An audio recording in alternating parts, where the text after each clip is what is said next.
Alors je vais accueillir maintenant le grand Ferrat, alors pas que grand en taille, hein. C'est vraiment un honneur d'accueillir le professeur Mézianien, qui l'a dit, qui est chef de service aux US, hôpital universitaire de Strasbourg, NHC, le nouvel hôpital civil. Alors Ferrat, il est aussi plein de choses, il va parler du CRIX et du réseau, qu'il a repris avec brio, puis qu'il a dynamisé maintenant depuis quelques années, mais il s'occupe aussi du pôle. Aussi vice-président, je crois, recherche au niveau de son établissement, et puis qui est aussi président du CNU, donc c'est important effectivement, non pas de faire allégeance à monsieur Méziani, mais en tout cas voilà, d'être suffisamment sympathique, parce que c'est comme ça aussi qu'on obtient des postes universitaires, et il soutient en tout cas grandement les projets, je pense au docteur Jacquet, sur la partie MCUPH puis PUPH, et à Thomas Maldinet. Donc je suis à la fois heureux, honoré, Ferrat, et on se connaît depuis très très longtemps. Vous savez, Strasbourg, ça a été la deuxième ville, je crois, qui a amené la réanimation en France, après l'hôpital Claude Bernard à Bichat, donc avec une culture de la réanimation maintenant qui est reconnue depuis très très longtemps, et Ferrat fait partie de ceux qui animent au niveau national et international cette grande spécialité qui est la médecine intensive réanimation, maintenant comme on l'appelle. Merci en tout cas, Ferrat, de nous faire l'honneur d'être présent à ce CREF. Merci beaucoup, Jean-Pierre. Merci pour les organisateurs de me donner l'opportunité de vous parler d'un réseau de recherche, parce que c'est le sujet que je traite maintenant. Thomas l'a un peu esquissé tout à l'heure. Donc le réseau de recherche dont on m'a demandé de parler, c'est un réseau que je co-coordonne avec mon collègue, le professeur Stéphane Herman, qui est positionné à Tours. Et donc c'est un réseau qui s'intitule CRIX Trigger-CEP. Donc CRIX pour recherche clinique en soins de réanimation, donc en anglais intensive care, et dans le sepsis. Et à cela s'adjoint un côté bien particulier qui est celui du Trigger-CEP, qui veut dire Trial Group for Global Evaluation and Research in Sepsis. Donc une focalisation sur cette thématique du sepsis. Donc je vais partager avec vous là pendant quelques temps, je vais essayer de gagner du temps, ou ne pas en perdre plutôt, Jean-Pierre, parce que tu surveilles le temps, de ces activités, de ces services et de ces expertises. Alors, dans les conflits d'intérêts, je les déclare très facilement parce que mon intérêt, c'est de promouvoir ce réseau et de vous convaincre, pour ceux qui n'y sont pas, de faire acte de candidature pour y être. Et donc, je vais partager avec vous les valeurs ajoutées de ce réseau, qui est un réseau national. Et donc, dans les objectifs principaux et le sens de son existence, c'est d'organiser, de promouvoir la recherche clinique en réanimation et soins intensifs dans toutes les activités qui concernent les soins en réanimation. Et on a une focalisation un peu plus importante sur le sepsis, mais je pense que tout le monde s'accorde à dire que tous nos malades en réanimation, la plupart, on va dire 90%, vont avoir potentiellement un sepsis. Donc c'est toujours intéressant d'associer cette thématique-là à cette activité. Alors une carte assez explicite des centres. Donc notre particularité effectivement dans ce réseau, et qui est une vraie valeur ajoutée, c'est d'associer des centres universitaires à des centres non universitaires. Et c'est une dimension qui intéresse et nos collègues académiques, mais aussi les industriels, parce qu'une molécule, un produit qui est testé, s'il doit fonctionner, il doit avoir été testé dans un centre universitaire comme dans un centre non universitaire. Donc vous voyez, beaucoup de services donc, y participent. Je ne vais bien sûr pas les passer en revue, mais vous avez ces Est, Ouest, Sud et Nord. Alors, je dirais un peu plus dans le détail un peu plus tard, mais en introduction, en pratique, c'est un réseau qui est structuré. Donc, je vous expliquerai quelle est sa structure. C'est un réseau qui est labellisé réseau d'excellence par un méta-réseau qui s'appelle FCRIN. Je vous expliquerai ce que c'est FCRIN. c'est pour French Clinical Research Infrastructure Network. C'est donc MetaRéseau qui a développé des réseaux de recherche qui sont thématisés. Je vous dirai pourquoi tout à l'heure. Et donc c'est un réseau qui nous permet d'harmoniser les pratiques professionnelles parce qu'on tend une volonté de faire de la recherche et une valeur ajoutée de la recherche. Quand on l'a fait en groupe, en collaboration, c'est d'harmoniser les pratiques professionnelles, donc une vraie valeur ajoutée de ce côté-là, pardon. Et notre credo aussi, c'est d'organiser, de faciliter les échanges entre les centres qui constituent le réseau. Et puis de s'ouvrir aussi à d'autres réseaux. Alors FCRIN, c'est une émanation des pouvoirs publics qui ont demandé à l'INSERM et à ce qu'on appelle l'ANR de développer la recherche clinique en France, parce que dans l'INSERM, il y a le M de médical, et dans ce contexte-là est né FCRIN, qui a d'emblée pris comme stratégie de développer des réseaux thématiques. C'est-à-dire qu'on a demandé, on a fait un appel d'offres au niveau national et des personnes se sont constituées en collège, en groupe, et qui ont porté une constitution d'un réseau sur une thématique. Et donc ce méta-réseau FCRIN, c'est la base à travers laquelle il y a un support financier pour ces réseaux-là quand ils étaient constitués dans cette stratégie thématique.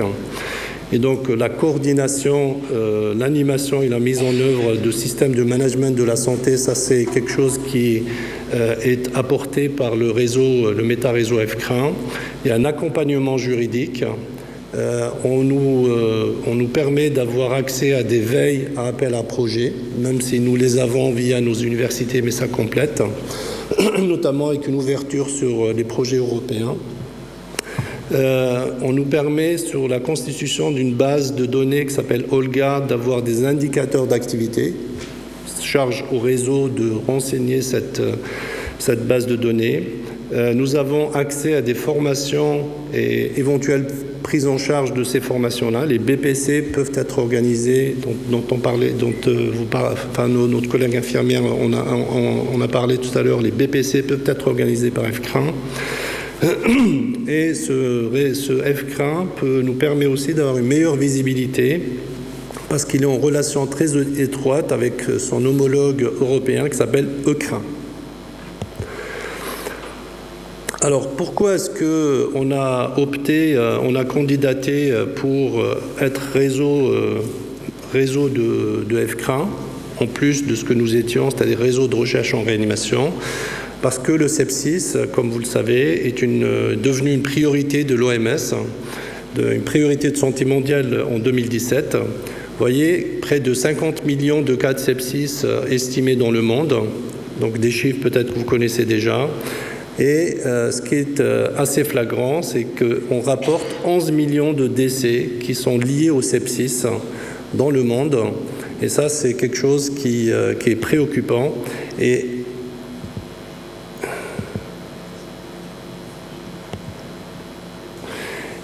donc, ce qui en fait une question bien sûr de recherche et donc de santé, en sachant qu'en l'état actuel des choses, à côté des antibiotiques et de la suppléance des défaillances d'organes que nous faisons, alors plus ou moins bien, mais que nous faisons quand même, il n'y a pas de traitement spécifique. Donc il y a un large espace pour développer des travaux de recherche, qu'ils soient industriels ou académiques, dans ce contexte-là. Alors ça, c'était pour vous expliquer pourquoi on avait une orientation un peu plus spécifique sur le sepsis. Alors, quels sont les engagements du réseau? Quand on pense au réseau CRISPR-Cas9, on pense à sa valeur ajoutée, à l'offre qu'il met en place. C'est celle de développer et de promouvoir des programmes de recherche clinique. Donc ça, c'est quelque chose qui est dans son ADN. Il met l'accent sur la médecine personnalisée, et ça c'est important. L'exemple type, c'est ce que porte Thomas. Et dans ce domaine-là, la recherche transstationnelle est une dimension importante, et ce réseau, notre réseau, est accompagné par quelques unités de recherche INSERM, de recherche fondamentale INSERM, avec laquelle se développent des collaborations et qui permettent donc de développer des concepts et d'aller même dans des brevets. Et ça, c'est une dimension qui est intéressante pour un chercheur quand il est investigateur sur un site. On valorise les travaux réalisés dans le cadre du réseau, donc ils sont valorisés via un système de communication dont nous fait bénéficier aussi FCRIN, puisque FCRIN est lié à un service communication, donc ça nous permet d'y avoir accès. Et nous faisons aussi obligation d'aider avec une expertise à la constitution de dossiers des appels d'offres. Et dans ce contexte-là, nous avons développé entre nous ce qu'on appelle la retraite scientifique, une retraite scientifique dans laquelle nous sortons de nos établissements, nous allons dans un endroit donné. Jusque-là, c'était Poitiers. Et des investigateurs discutent entre eux, chacun avec son idée. Et puis, l'objectif de ces 2 journées, c'est de sortir avec un début d'écriture de la lettre d'intention. Et ça, c'est quelque chose qui est très intéressant parce que ça dépasse le cadre local, votre cadre local, et vous êtes assis avec des pairs. Et on enrichit forcément votre question, votre réflexion pour que votre projet soit concret et pragmatique. Et donc, on a aussi cette valence de communication interne et externe.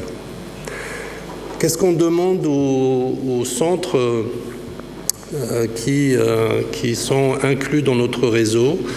Forcément, de s'associer à cette philosophie, à cette dynamique réseau. Donc, forcément, dynamique réseau, c'est un ensemble de personnes et de centres qui collaborent. Et donc, nous demandons à nos centres de signer une charte. Nous avons dû établir une charte qui fait que les études, on participe de façon plus, on va dire, plus facilement aux études qui sont portées par les centres du réseau. On s'engage à assister aux réunions du réseau. On organisait deux séminaires du réseau, 2 séminaires nationaux du réseau. On en est à 1 séminaire annuel. Et nous organisons aussi des réunions comme la réunion de la retraite scientifique et du conseil scientifique. On fait aussi se réunir les référents des centres 1 fois par an. Et donc ça, c'est des réunions qui sont importantes. Et donc on engage les référents des centres à y être. Échanger les informations sur des projets industriels ou académiques. C'est-à-dire qu'à partir du moment où nous avons des études qui sont installées dans un centre, il y a une entraide qui est promue par le réseau et qui est incitée, puisqu'on demande à chaque centre d'être source et force d'aide pour les autres centres pour appréhender les particularités techniques et échanger sur les limites de certaines études. On insiste beaucoup sur le respect des procédures qualitatives.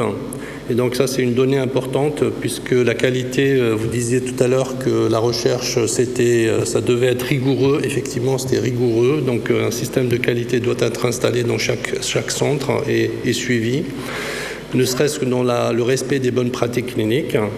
Et les centres s'engagent aussi, parce que ça c'est une donnée que FCRIN nous demande en retour de son financement, c'est de mettre en évidence notre activité de recherche et donc nos données d'activité, entre autres, donc dire combien de malades on a inclus dans nos études.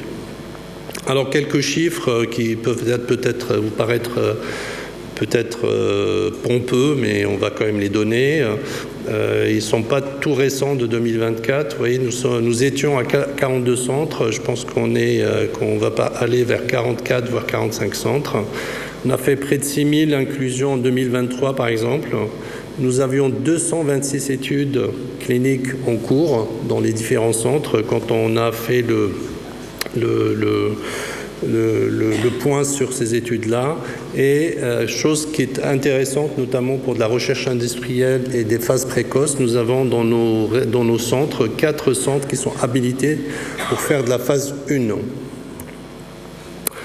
Alors, quelques réussites que peut-être certains d'entre vous connaissent. Vous voyez, pendant l'année 2022-2023, 317 publications, et avec des publications dans des journaux qui sont très importants dans le domaine de la réanimation, donc ce qui rend la visibilité du réseau intéressante et importante, et qui contribue à son développement.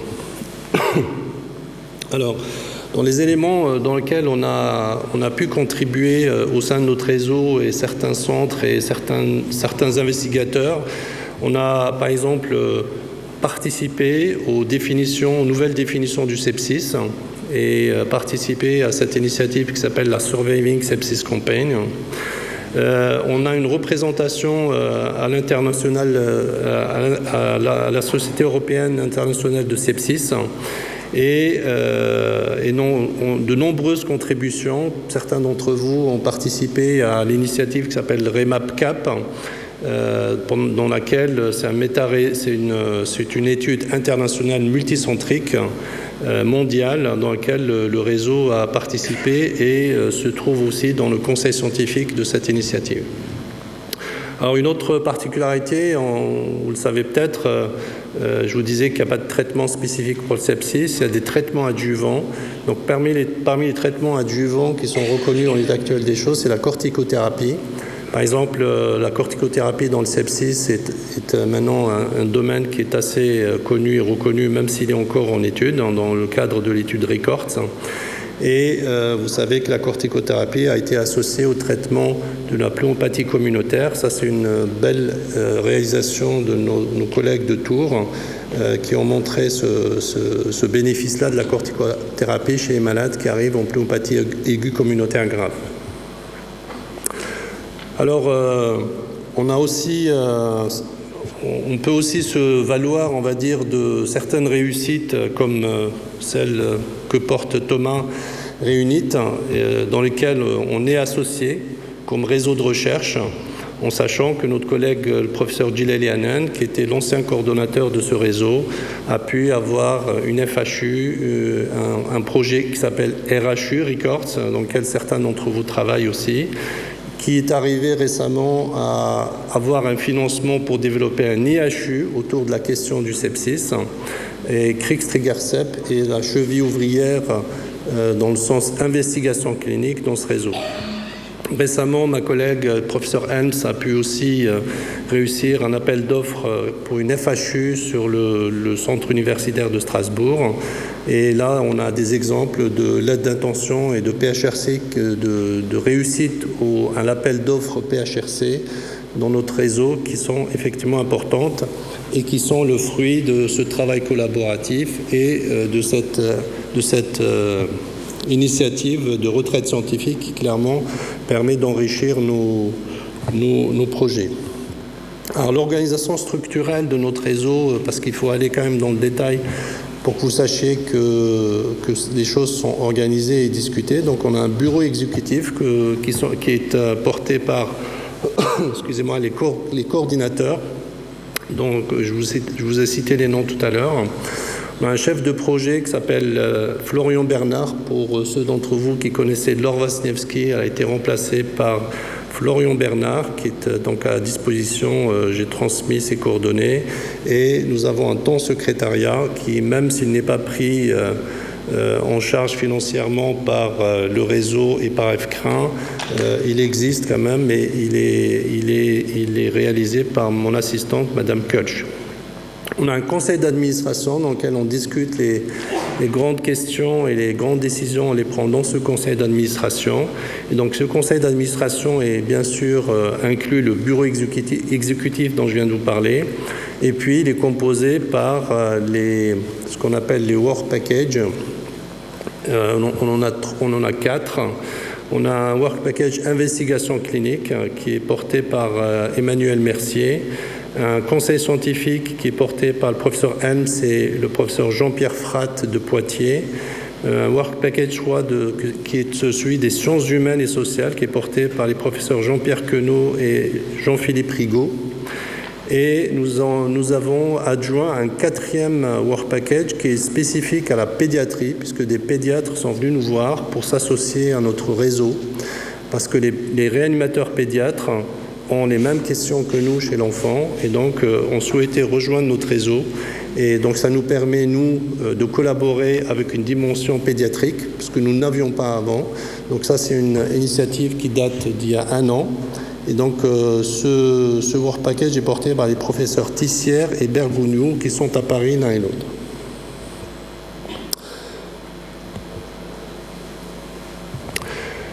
Alors pour aller dans le détail de à quoi servent ces work packages et par qui ils sont portés, donc le docteur Emmanuel Mercier, effectivement de Tours, porte depuis longtemps ce work package, dont les missions principales sont importantes parce qu'elles garantissent un haut niveau de qualité des données d'inclusion. Donc quand on est contacté par un centre pour donner concrètement l'organisation des choses, on s'assure, quand on va sur le centre, puisqu'on visite les centres, que ce système de rigueur et de qualité est respecté.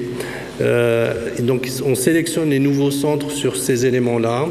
On met à jour les données cliniques dans Olga. Donc, ça, c'est quelque chose qui est associé à ce work package. Et on anime des temps d'échange avec les personnels de recherche. Ça, c'est quelque chose d'important parce que on a besoin aussi d'animer la dynamique du personnel de recherche et qu'elle soit faite en parallèle de la dynamique des retraites scientifiques dans lesquelles le personnel de recherche est aussi invité, notamment les infirmières de recherche. Le conseil scientifique donc, est conduit par les professeurs Helms et Fratt. Donc ça permet, c'est un groupe qui travaille collectivement sur les projets de recherche et notamment leurs dimensions scientifiques et les questions qui sont relatives à ces dimensions-là, s'assure de la pertinence scientifique des études cliniques parce qu'on a besoin d'apposer notre sceau sur ces études-là. Et donc quand un investigateur met en évidence le réseau comme réseau porteur et associé à une étude, quand il répond à un appel d'offres, on a besoin que ça soit validé par notre conseil scientifique. Et donc on a aussi une dimension conseil méthodologique et stratégie du design de ces études-là. Et ça, c'est important parce que c'est ces éléments-là qui importent quand nos demandes de financement sont évaluées. Le work package sciences humaines et sociales est un domaine qui développe des projets centrés sur l'approche éthique. Donc, je vous expliquais tout à l'heure que dans ce réseau, nous étions centrés peut-être sur le sepsis, mais que toutes les autres dimensions de notre activité sont adressées.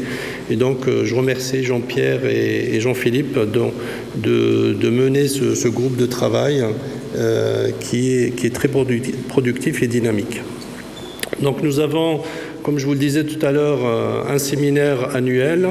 Donc, tous les membres sont invités à s'associer à cette manifestation-là. Donc l'année dernière, le séminaire s'est passé à Angers. Le prochain séminaire se passera à Orléans, le prochain. Et donc on met en évidence les actualités du réseau et nous discutons certaines questions d'ordre d'intérêt général. Les retraites scientifiques, nous organisons 2 retraites scientifiques. Nous souhaitons arriver à 3 retraites scientifiques parce que c'est vraiment un cadre collaboratif qui permet d'être challengé par ses pairs. Et donc, tous les investigateurs qui ont une idée, qui veulent la porter et qui veulent arriver à répondre à un appel d'offres, qu'il soit de l'ANR ou du PHRC, viennent avec cette idée-là et échangent avec les collègues. Et donc, on sort avec un projet qui commence à être abouti, au moins à être bien réfléchi et questionné. Et donc, on amorce effectivement comme ça la rédaction des lettres d'intention. Donc globalement, voilà ce que je souhaitais partager avec vous comme éléments techniques ou pratiques. Et vos questions sont bien sûr les bienvenues. Je vous remercie.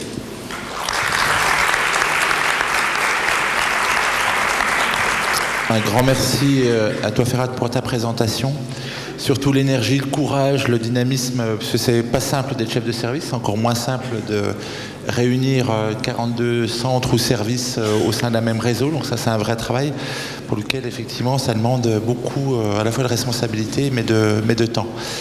Moi, je souhaiterais te poser une question avant que les questions en arrivent. C'est comment tu finances tout ça ? Alors, le financement de tout ça, c'est surtout un financement de coordination. Donc le chef de projet est une personne très importante dans notre réseau. Il nous en faut, vu l'ampleur de notre réseau actuellement et toutes nos ambitions, il nous en faudrait 2. Et donc en l'état actuel des choses, on a justement cette labellisation par FCRIN qui nous permet de financer un équivalent temps plein de chef de projet et qui nous permet aussi, via un financement qui a été trouvé avec la DGOS, de financer du fonctionnement. C'est-à-dire que nos retraites scientifiques et notre séminaire annuel sont financés par ce biais-là. Donc en sachant que FCRIN nous demande de nous émanciper et nous autonomiser sur le plan financier. Donc ça fait 4 ans qu'ils nous répètent cela. Et donc nous avons engagé une dynamique effectivement d'autofinancement. On a commencé par créer une association qui est donc associée au réseau, sur laquelle on souhaite trouver des idées et développer des idées qui nous permettront d'avoir un financement qu'il soit industriel ou même académique. Et donc ça c'est un de nos challenges actuels et qu'il faudra qu'on réussisse. On discutait à un moment donné effectivement des financements PHRC par notamment la DGOS, mais d'autres appels comme l'AMI. Est-ce qu'on ne pourrait pas y associer des lignes? Alors je sais que c'est pas simple, on en a déjà parlé, des lignes budgétaires, puis des lignes de fonctionnement dans tous les PHRC, une ligne qui serait spécifiquement dédiée, avec une somme qui permettrait de fonctionner et pour lequel les établissements de santé collaboreraient. Est-ce que ça c'est quelque chose qui est envisageable, notamment quand on dépose sous l'égide du CRIX, parce que c'est aussi grâce au réseau qu'on arrive de temps en temps à avoir des projets de recherche, j'allais dire très souvent. Ça fait partie des idées qui sont sur la table. Tout le monde ne réussit forcément pas un PHRC. Donc il faut qu'on trouve un équilibre entre les uns et les autres, mais on a incité les centres à réfléchir aussi de l'autre côté. J'ai commencé par questionner chaque référent de centre l'été dernier sur son souhait de poursuivre dans ce réseau, ce qu'il pensait de ce réseau, de son utilité. Et effectivement, tout le monde était partant pour continuer, donc tout le monde était partant pour apporter son financement aussi pour aider justement la collaboration dans ce réseau. Merci. Je crois qu'il y avait une question ici. Une question, oui. Bonjour, Michel Kedomar, Fréjus Saint-Raphaël. Merci pour la présentation. Et merci aussi pour le programme très original de cette première partie de congrès. Ma question, vous m'avez un peu coupé l'herbe sous le pied, elle concerne également le financement, mais c'est une question que je voulais poser aussi à Thomas Baldinet, puisque vous avez évoqué les problématiques de financement pour les hôpitaux généraux. Quels sont les arguments pour convaincre les directions d'intégrer les réseaux de recherche clinique que vous verriez, puisque vous nous avez dit que les réformes, les mairies et les SIGAPS avaient été réformées? Est-ce qu'on peut juste avoir un petit point rapide sur comment aborder un directeur pour le convaincre que le financement de la recherche dans son hôpital général est intéressant pour lui? Je parle sous votre contrôle à tous, mais je crois que l'argument est toujours le même. Faut lui dire qu'il va gagner de l'argent, sinon ça ne va pas l'intéresser. Donc j'ai envie de vous répondre ça, c'est-à-dire que il faut faire comprendre à la direction d'un établissement que, à travers le développement de la recherche, alors après on peut parler des mairies, c'est une autre discussion, parce que la stratégie de récupération des mairies pour les petits centres, c'est encore un autre débat, mais clairement il faut qu'ils comprennent que à partir du moment où on va publier pour un centre, à partir du moment où on va développer un projet de recherche dans un centre, et à partir du moment où on va accueillir des étudiants dans un centre, et ça, la plupart du temps, les directions ne le savent pas, eh bien, ça va leur apporter de l'argent. C'est-à-dire qu'ils auront une ligne dans leur tableau Excel qu'ils pourront mettre en vert, puisque ça va rapporter de l'argent. Ça va être une recette. Et donc, il faut leur parler avec leurs mots, et finalement, pour moi, la réponse, c'est ça. C'est-à-dire que si ça leur fait perdre de l'argent, ça ne les intéressera pas. Il faut leur présenter que à terme, le développement de la recherche, même dans un petit centre, peut rapporter de l'argent. Et ensuite, il y a des financements dédiés, la participation à des réseaux. Alors, Monsieur Méziani me corrigera, mais là, nous, on est un tout petit centre et on a été accompagné par le réseau. C'est-à-dire qu'au début, le réseau ne nous a pas demandé, nous a rien demandé. C'est-à-dire qu'on arrive en dehors des exigences qui ont été évoquées, de respecter les bonnes pratiques et puis de présenter notre manière de travailler et de s'assurer que ça correspond au cadre défini par le réseau. Le réseau ne nous demande rien. Il nous donne la possibilité de présenter nos travaux à des experts, de confronter les projets qu'on veut lancer. Et c'est une rampe de lancement. Et ensuite, il y a un côté bienveillant là-dedans, c'est-à-dire qu'il est assez logique. C'est-à-dire qu'on est lancé, on peut se développer, et puis ensuite on contribue. En tout cas, moi, c'est ce que j'ai perçu, mais peut-être que M. Méziani me corrigera. Mais donc, il y a quand même des voies qui sont toutes celles-ci, qui permettent de développer la recherche, et en particulier dans les plus petits centres. Tu as dit l'essentiel. Les directeurs font semblant de ne pas savoir, mais ils ont tout à fait accès aux mairies actuellement. Encore faut-il qu'ils établissent ça sur le plan territorial avec le centre universitaire. C'est une formalité. Et à partir de là, les mairies reviennent justement dans les centres hospitaliers. Ça, c'est au plan académique. Après, nous ramenons, nous, dans notre réseau, on a une particularité de faire quand même beaucoup de recherche industrielle.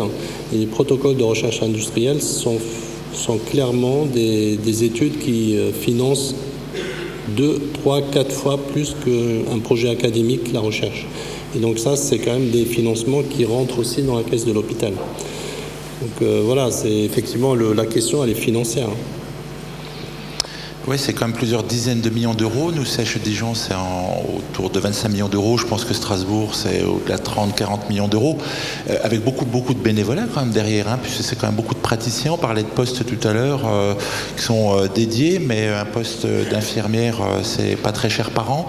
Mais c'est des dizaines de millions d'euros qui servent aussi à combler. Il y a eu un beau rapport qu'il a dit récemment, d'autres déficits. Donc l'enjeu, il est là. L'enjeu, il est de l'attractivité, de la fidélisation, de la qualité, de la sécurité des soins.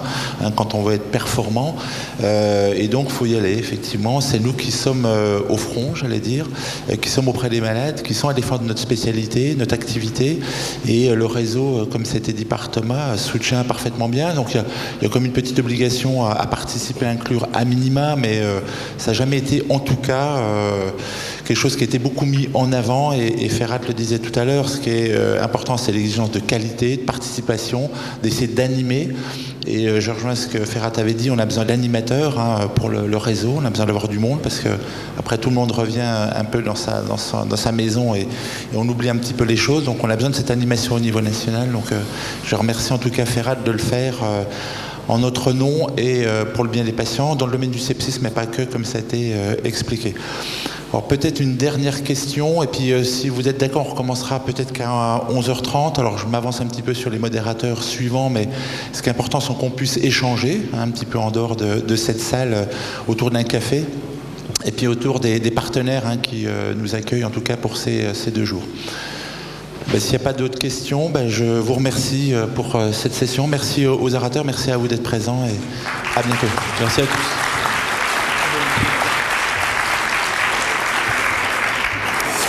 Juste avant de partir, on va vous demander de répondre à un petit questionnaire qui est essentiel pour la bonne tenue de ce congrès.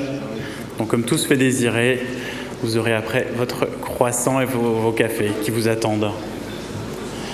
Il y a un QR code qui va apparaître avec votre smartphone. Je vous invite à aller sur le lien et à répondre au questionnaire. Merci.